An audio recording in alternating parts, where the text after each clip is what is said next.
一拍一拍的歌灯伫暗时相当的水。不过，这毋是伫台湾，是伫日本。台南的姊妹市仙台正伫举办台湾节。台南的特色普济灯花嘛伫咧其中。协会甲400拍歌灯原汁原味做呈现，也搁特别炸200粒灯笼，互日本民众做彩画。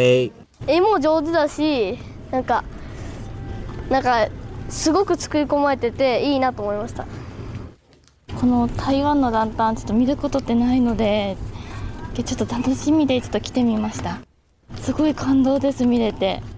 一つ一つ台湾の方が思いを込めて描いているので、じっくり見ていただいて文化交流に思いを馳せていただけたらなと思います。这场活动嘛，互日本媒体报道得到未少好评。这摆选择的地点特别选伫曾经受到311当日本大地震严重影响的地区，希望透过台南的歌灯点亮灾后复兴的力量。他们现在就是希望能。